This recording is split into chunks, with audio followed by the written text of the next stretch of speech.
In the busy streets of Kampala, where car horns never seemed to stop and people rushed about their day, a woman named Vanessa worked quietly behind the scenes.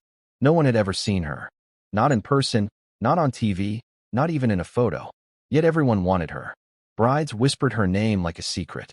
Her brand, Vanny, was a mystery wrapped in elegance.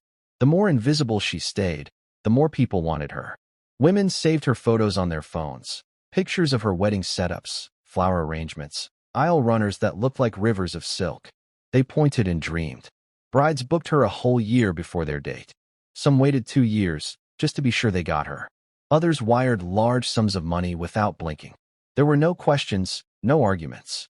It didn't matter that they'd never hear her voice or see her face. She was the one they trusted. Every time a wedding she planned hit social media, the photos exploded with likes. People paused their scrolling to admire the beauty. Her style was clean, bold, and magical. She used the best photographers, caterers, decorators. Every vendor was top tier. Celebrities smiled wide beneath the arches she designed. Brides cried happy tears walking down her glowing aisles. To many, Vanessa was more than a planner. She was the woman who could turn their dream into gold. But in the quiet corners of that world, hidden behind the sparkle, there was something strange, something no one talked about. Couples who used her often ended up pale, nervous, like they'd seen something they couldn't explain. No one ever said it out loud, but fear danced in their eyes. Still, Vanessa worked by her own rules. Her number one rule? She never met clients. Not once. Not in a coffee shop, not in a showroom. No voice calls. No video calls. Only emails and messages through a man named Mr. William. His tone was always sharp, his words short and clear. People didn't like him, but they obeyed. After all, he was the door to Vanny. One sunny afternoon, a young woman named Samantha sat in her apartment, staring at a sparkling ring on her finger. Her phone buzzed nonstop. Congratulations, fire emojis, we can't wait.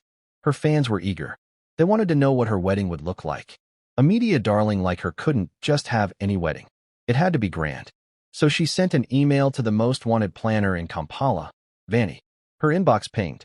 The reply was quick, polite, and cold. Mr. William explained everything. She would never speak to or meet Vanessa.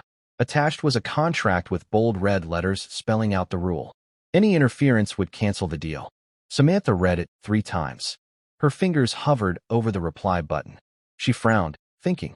But when she asked her friends, they all urged her on. Sign it, they said. She's the best. Don't mess this up. So with a sigh and a small shrug, Samantha signed. From that moment, things moved like a machine. Every email arrived on time. Every sample photo looked like it came from a fairy tale. Gold-trimmed stages, crystal chandeliers, flowers and colors she'd never imagined. She gasped when she saw them. Her groom, Ethan, clapped his hands together, grinning wide. The vendor list alone made her heart race. They didn't just like it, they were amazed. But not everyone was impressed. At her mother's house, the air was heavy. The older woman shifted in her seat, rubbing her knees, her eyes watching her daughter closely. My daughter, she said softly, how can you hand your wedding to a woman no one knows? Samantha sat on the couch, tapping her phone, half listening. Her mother leaned forward, eyes narrowing. If a person hides their face, there's a reason. Either they're ashamed or they're hiding evil. Samantha looked up and chuckled. She shook her head. Mama, the world has changed. Everything's online now. This woman's a pro. She knows her job. Her mother's lips pressed into a thin line. She didn't argue further, but her heart thudded harder in her chest. That night, as Samantha laughed on the phone with her fiancé, her mother sat in the next room, thinking. Her hands folded tightly in her lap. Her gut whispered danger. She had learned to listen to that whisper. Early the next morning, she tied her wrapper firmly around her waist, picked up her bag, and left the house without telling her daughter. She found the address on a printed paper in Samantha's room and took a cab to the location. When she arrived, she stepped into a clean, glass-fronted office. The walls were white, the floors shiny. A man in a dark suit stood at the desk. His face showed no emotion. I need to see Vanessa, she said firmly. Mr. William didn't blink. She does not receive guests. The mother raised her voice. I'm not a guest. I'm her client's mother. But Mr. William didn't move. He signaled, and within minutes, 2 guards appeared. They took her by the arms, one on each side. She struggled. Her bag fell. Her scarf slipped off. People watched from behind desks, but said nothing. She was dragged out like a madwoman. She sat in the taxi all the way home, silent. Her mind played the moment again and again. The firm tone, the emotionless man, the coldness in that office. She got chills. Something wasn't right. Back home, she sank into the old sofa and wiped her face with her scarf. Just then, the door burst open and Samantha walked in, her eyes bright, keys in her hand. "Guess what, Mama?" she shouted. "Ethan just bought me a car." She danced around the living room, her arms wide with joy. But her mother didn't smile. She didn't clap. Her hands stayed folded, her face unreadable. "You need to tell that planner to stop." Samantha's face dropped. "Mama, again with this?" "You're too calm," her mother said, her voice firm. "You don't know this woman. None of you do. And you're handing her the biggest day of your life." Samantha crossed her arms. "Mama, look at the facts. Everyone she's worked with is still happy. No divorces, no scandals. So let's enjoy this moment." Her mother didn't respond. She looked at her daughter for a long time, then turned her head toward the window. Her fingers tightened around her wrapper. Something outside caught her eye, but she said nothing. Her heart, however, refused to rest. The old woman leaned forward, her voice low.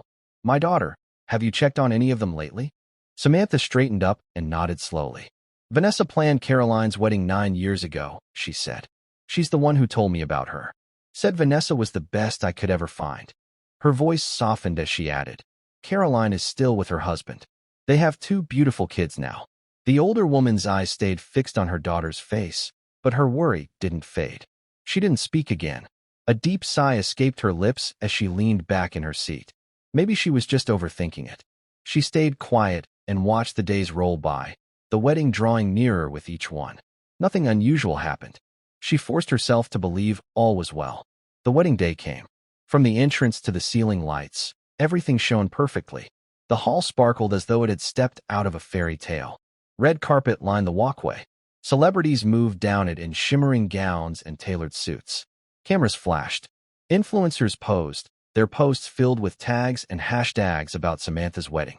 Wedding of the decade, many of them called it. Magazines rushed to publish the photos. Bloggers wrote about the decor and the bride's dress. Social media was flooded with pictures of Samantha and Ethan, both dressed in luxury. The whole country seemed to watch. Samantha's face glowed as she stood next to Ethan. He held her hand with pride, smiling for the cameras. Her mother stood not far away. She looked at the couple, her lips moving in silent prayer, her hands lifted gently. She didn't let her smile drop, not even once. Time passed. Samantha and Ethan settled into their new home. Laughter often filled their space. Warmth wrapped around their evenings like a soft blanket. Ethan would pull Samantha close, whispering something silly, and she'd laugh, tossing her head back. Her mother visited often, watching them quietly from a corner, her heart easing more with every visit. Samantha hadn't gotten pregnant yet, but she wasn't worried. She had always said she wanted to wait a year before trying. "Time to bond," she explained. "Time to grow together." She said it with peace in her voice, and her mother believed her. The months kept moving forward. Everything felt perfect until it didn't. The radio played softly in the kitchen one morning.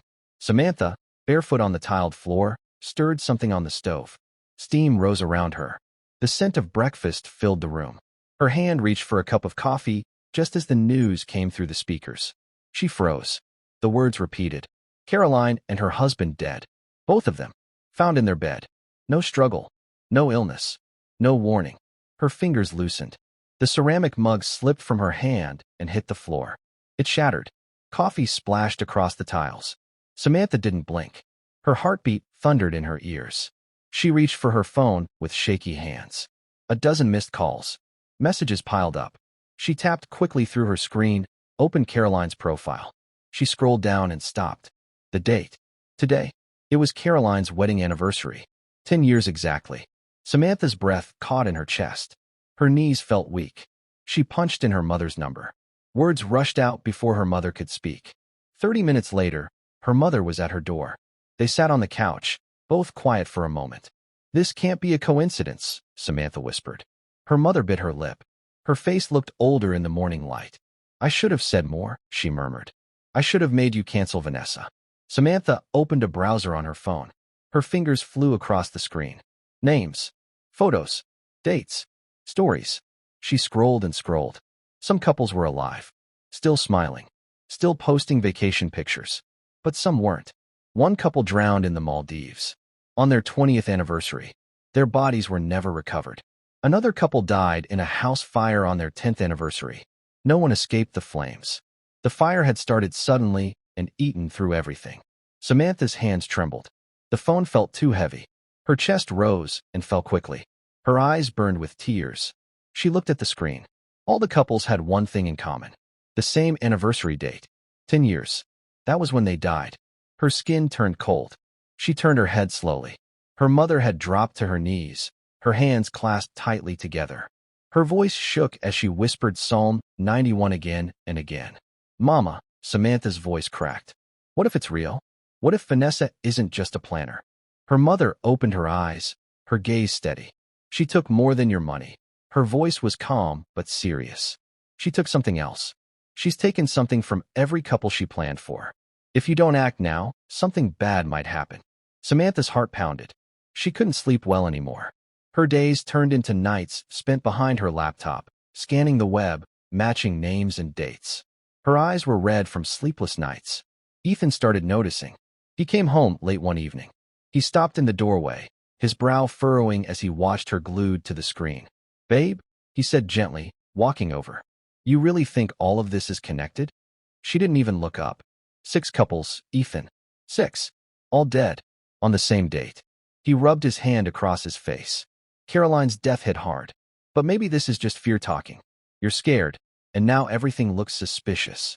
She shut the laptop slowly. Her lips trembled. She picked up a paper from the table and handed it to him. Look at this. Ethan took the contract. His eyes skimmed the familiar lines. We signed this already. Look under the cancellation policy, she said. He frowned and looked closer. The text faded into the paper, light gray ink barely visible. He read the words out loud. By accepting this agreement, you and your spouse are guaranteed 10 years of marital bliss. At the end of the 10-year term, the balance shall be collected in full. No appeals. No escape. The paper slipped from his hands. His eyes met hers. Wide. Alarmed. What is this? They stood in silence. The air around them was heavy. Ethan was the first to speak. We need to report this to the police. Samantha gave a small nod. Her fingers curled into fists at her sides.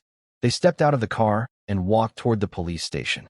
As they entered, the officer at the front desk looked up, gesturing for them to approach. He gave them a quick glance, eyes scanning them as he sat back in his chair. Not the first to come forward, he said, as if it were nothing new. Samantha felt her heart race. She had hoped for something more, something solid. The officer continued, saying there was no evidence to support their fears. He mentioned that the last time someone had visited the wedding planner's office, everything seemed normal, except for a man named Mr. William. He'd allowed them to speak with the planner over the phone, but nothing suspicious had been found. Ethan spoke first, his voice firm, trying to remain calm. Our lives are in danger, he said, holding up the wedding contract for the officer to see. The officer skimmed over it, his brow furrowing. Samantha watched his face closely as he tried to make sense of the words on the paper. The contract guarantees us 10 years of bliss, but after that, we must pay the balance in full, Samantha explained, her voice trembling slightly. Ethan nodded. It's not money, though, he added. It's our lives. The officer's eyes shifted to them, still confused. He shrugged and waved a hand dismissively. Just pay them the balance, and everything will be fine. No, Samantha said quickly. Every couple who's worked with her, they die exactly 10 years after their wedding day. Ethan stepped forward, his fists clenched at his sides. The officer scoffed, a smirk forming on his face. Do you know how many strange contracts people sign every day? If it's not illegal in plain sight, I can't do anything. Frustration bubbled inside Ethan. He slammed his fist onto the desk, the sound loud in the quiet room. So we just wait to die? His voice cracked with anger. The officer leaned back, hands clasped behind his head. If you want my honest advice, go to a church. What you're describing sounds like witchcraft, and witchcraft. Well, that's not my department. The disappointment hit them hard as they left the station, the words of the officer echoing in their minds. Later at home, Samantha felt the weight of helplessness press against her chest. She sat at her laptop, searching frantically, determined to find something that could help them. Time dragged on as she sifted through endless pages. But then, finally, something caught her eye. An article buried deep in the search results. Her eyes widened as she began reading. The article, written by a woman, warned everyone to stay away from Vanessa, calling her an evil wedding planner. It spoke of the deaths and how Vanessa's decision to never show her face was part of a sinister plan. The comments under the article were filled with anger, defending Vanessa. But one comment stood out. It was posted anonymously, 3 years after the article went viral. The words sent a chill down Samantha's spine. If Vanny ever planned your wedding, burn all the items she ever gave you. Don't just burn the items, burn the memories. She marks couples through the gifts she sends, especially the wedding veil and the groom's tie. If you ever want to know who Vanessa really is, go to the only old house on Kampala Street. You won't miss it. Samantha's heart skipped a beat. She remembered Mr. Peter, Vanessa's representative, had told them that the veil and tie were gifts from Vanessa herself, a special gesture for the couple. Samantha had thought nothing of it at the time, agreeing without hesitation. Now, with a sinking feeling in her stomach, she understood. Those gifts were cursed. Without another thought, she sprinted to the bedroom. She yanked open the wardrobe door, her hands shaking. Inside, tucked away in a white box, was her wedding veil, soft, silky, and still carrying a faint hint of lavender. She quickly grabbed the veil and then snatched Ethan's wedding tie, still hanging on the hook beside it. They hadn't used them since the wedding day, but neither of them had the courage to throw them away. Panic surged through her as she rushed to the back of the house. In the yard, she quickly set up a fire in a metal drum. The flames flickered as she threw the veil into the fire, watching it catch, burning quickly. Her heart raced as she then tossed in the tie, feeling the heat from the rising flames. The fire grew, then quickly died down. Samantha stood there, a sense of calm washing over her, unsure if it would work. But at least the cursed items were gone. Just as she was about to go back inside, her phone rang. The caller ID showed an unknown number. She hesitated, then answered, her voice tight with anticipation. "Hello?" she said, the silence on the other end stretching out for a long moment. Suddenly, a whisper sent a jolt of fear through her. 10 years was the price. The contract cannot be undone. Fire cannot save you. The deal was sealed the moment you wore it. The countdown has already begun. A wicked laugh echoed through the line before the call abruptly ended. Samantha froze, her grip tightening around the phone. Her heart pounded in her chest. She collapsed onto the floor, her mind racing. She tried calling Ethan, but the phone just kept ringing. He didn't pick up. She had to get to the bottom of this. Grabbing her car keys, she rushed out of the house. The drive to Kampala Street felt like a blur. When she arrived, she parked the car and just sat there, staring at the old house that had been mentioned in the comment. Doubts swirled in her mind as she debated whether to knock on the door. But then she saw him. Ethan. Her heart skipped a beat. Her breath caught in her throat. There he was, walking out of the house. She couldn't understand it. Her hands gripped the steering wheel as her heart raced. Was he involved in this? What was he doing here? Samantha's mind spun with questions. She couldn't just sit there. She had to know the truth. Taking a deep breath, she stepped out of the car and walked to the door. She knocked softly at first, but when no one answered, she knocked harder. After a moment, the door creaked open. A woman stood there, smiling as if she had been expecting her. "You're here," she said, stepping aside to let Samantha in. Samantha glanced at her phone, seeing repeated calls from Ethan. But she didn't pick up. She had to understand what was going on first. "Are you Vanessa?" Samantha asked, her voice steady despite the storm inside her. The woman nodded. "There's much to tell," she said. She led Samantha to a room and gestured for her to sit. The woman sat across from her, her expression serious. "Vanessa is not who you think she is," the woman said quietly. "She's my twin sister. And once you've seen me, you've seen her because we are identical. Her real name is Esther. She wasn't always like this. She used to be kind, calm, but something happened 15 years ago when we both turned 20. Esther wanted to be a wedding planner. She worked so hard to make a name for herself. But then everything changed." The woman's voice faltered, and Samantha listened closely, eager for answers. "Esther was hired to plan a wedding for a group of friends, a huge contract. She was thrilled to be working on such an important project. The woman's voice trailed off as she began to tell the story that would explain everything. Esther's phone rang, breaking the silence of the day. She looked at the screen, the urgency of the call written in bold letters, an urgent meeting with the couple. Without hesitation, she dropped everything. Her heart raced as she grabbed her things, her breath quickening in anticipation. She dashed out the door, her footsteps echoing as she hurried to meet them. When she arrived at the venue, the two women were already waiting for her. They greeted her with smiles, their eyes glinting with a mysterious warmth. "Please, have a drink," one of them said, holding out a glass. Esther, feeling slightly uneasy but trusting their kindness, accepted the drink. She took a sip, feeling the cool liquid slide down her throat. Then, her vision blurred, and before she could react, her body crumpled, crashing to the floor. Time seemed to slip away. When she regained consciousness, the world around her was a blur. The sharp, relentless beeping of machines filled the room. Esther's head throbbed, and she reached up, only to find that her face was unrecognizable. Panic surged through her as she tried to make sense of what had happened. Her eyes, she couldn't see. Her hands trembled as she touched her disfigured skin. The doctors hovered nearby, their voices soft but grave. They told her she was lucky to be alive, but Esther didn't feel lucky. She felt broken, like a hollow shell of who she once was. Betrayed. Cursed. The people she had trusted had used her as part of a dark ritual to gain wealth. The last thing she remembered before everything went black was their voices.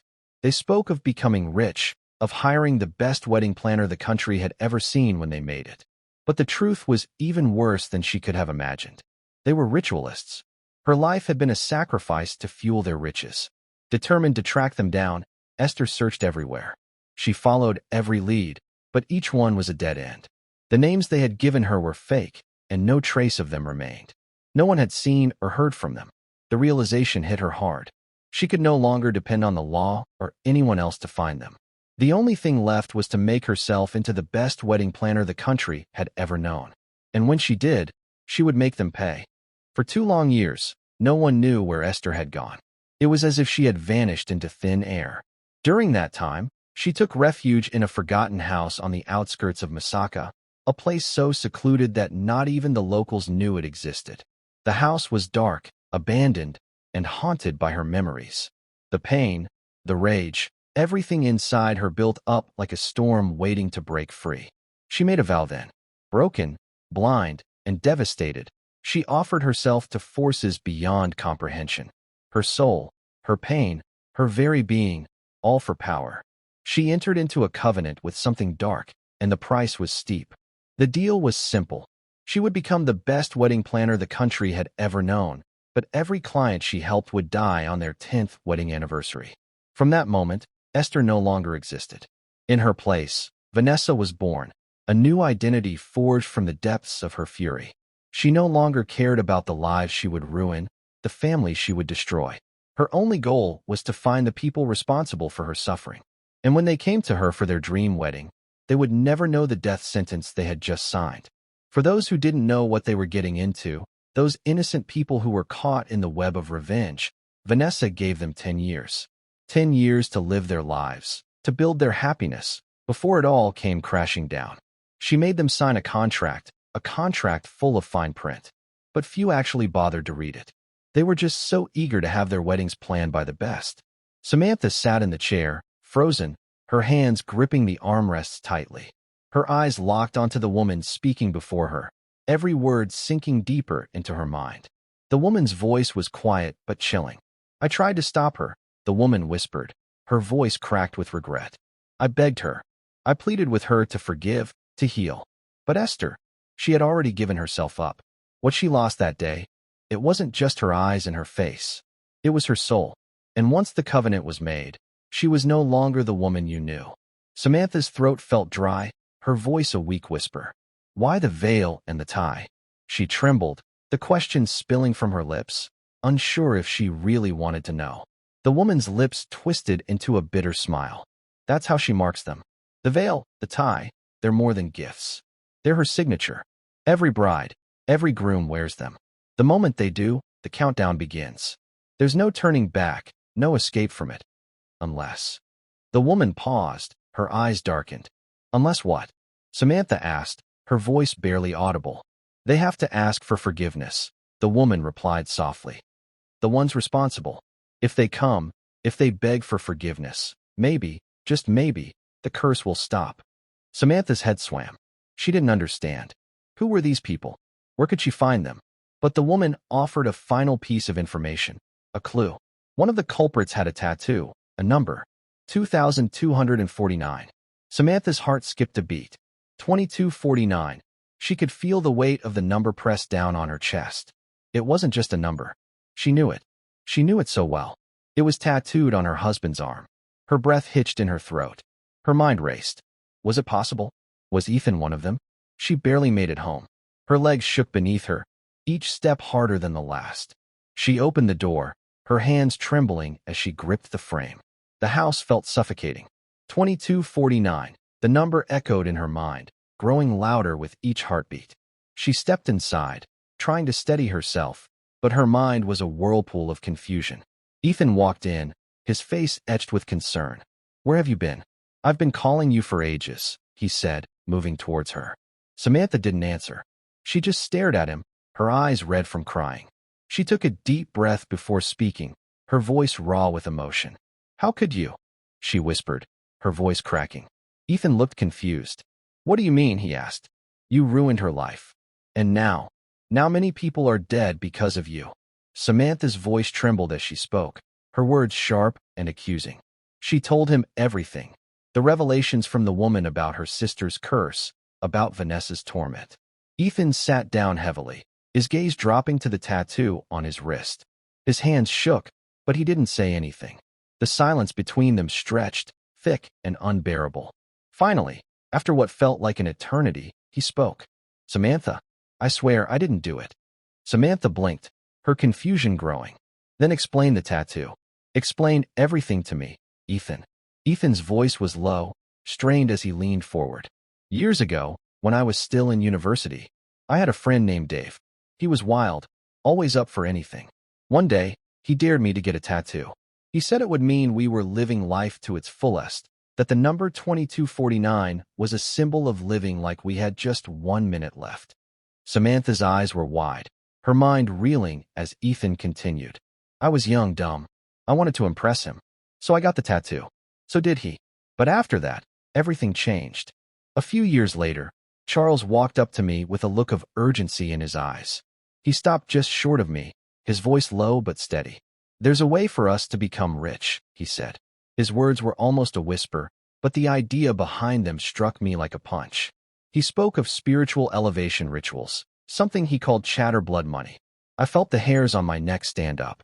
His eyes gleamed with a strange excitement as he continued, telling me about some people he'd met who could help us. They were planning a big sacrifice. I could see the disgust twist across Ethan's face when Charles finished explaining. His lips curled in revulsion, and he didn't hide his disgust. I felt my chest tighten as I shook my head. No, I said firmly, my voice cutting through the thick tension. Without another word, I turned and walked away. As my footsteps echoed in the quiet, I felt the weight of the decision settle in. Charles didn't follow, and we never spoke again. That was the end of our friendship. The chapter of my life with him was buried in the past, and I moved on. But I never got the tattoo removed. It didn't seem to matter. She turned to Ethan, her voice barely above a whisper. What were you doing at the abandoned house on Kampala Street? Her eyes were wide, searching his face for answers. Ethan looked at her, a calmness in his voice that seemed to steady the tension in the room. I went there to drop off a purse I found on the roadside. It had an ID card with an address, so I called the owner and rushed to return it. He explained, his gaze soft, trying to reassure her. Samantha's knees buckled, and she collapsed into a chair, her heart racing.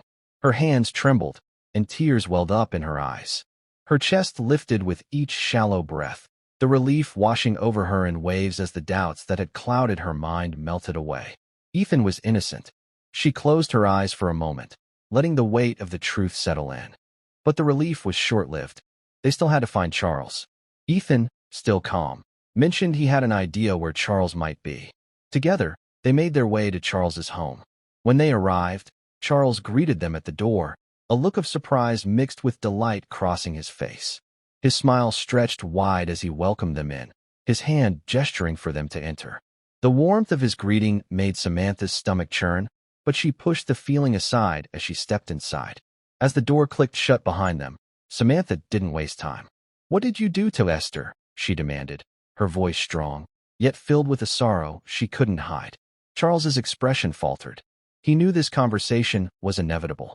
Charles shifted uncomfortably, the weight of his past hanging in the air like a dark cloud. He had been married for almost 7 years, and now there were only a few years left in his life. His once bright future felt small and suffocating. As he spoke, his voice grew smaller. "Vanessa planned my wedding. She did the same for my friends, too. They all died on their 10th anniversary." He looked at his feet, his voice shaking. "I'm the last one left. I thought I could escape it. But I didn't know. Vanessa is still alive. She's the one behind all of this." Samantha's gaze locked with his, her voice cold but full of purpose as she spoke. "You have only a few years left to live unless you make things right with Vanessa," she warned, the finality in her words hanging like a heavy stone between them. "So many people have died because of your actions. My husband and I could be next. If you don't fix this." Her words trailed off, her eyes narrowing as she allowed the gravity of the situation to sink into Charles. Charles went pale, the guilt written all over his face. He nodded, agreeing to meet with Vanessa. Samantha led the way, and they drove to the old house on Kampala Street, where Vanessa waited. Charles's hands gripped the car seat, his fingers white with tension. He didn't know how he would face her after everything he had done. When they arrived, Vanessa's sister ushered them into the room where Vanessa waited. The room felt oppressive, the air thick with silence. Even though Vanessa couldn't see, her presence filled the space. She stood motionless in the corner, a shroud of dark veils hiding her disfigured face. She didn't need to look at Charles to know he was there. His betrayal hung heavy in the air like an unspoken curse. She rose slowly, each step deliberate, her movements ghostly and graceful, as if the room itself shuddered in her wake. "I didn't know you were alive, Esther." Vanessa's voice broke the silence, soft but tinged with regret. Her words were laced with years of pain. "I thought you died that day. I was a fool," she whispered, her voice thick with sorrow. "I was greedy. We used you, lied to you, hurt you. All for what? Temporary wealth. Look at what it's cursed. My friends are gone, and I haven't slept in years. I never knew you'd come back. I never thought you'd go this far to seek revenge." Vanessa's voice cracked, the vulnerability beneath her rage rising like a tide. "You made me the way I am. You and your friends. You ended my life before it even began. I died that day, and something else took my place." Charles, overwhelmed with guilt, fell to his knees. His hands trembled as he crawled forward, resting his head at Vanessa's feet. His voice cracked as he begged, "Please forgive me. Take my life if you must, but spare the innocent. No one else needs to die. You've finally found me." The room fell into a heavy, suffocating silence.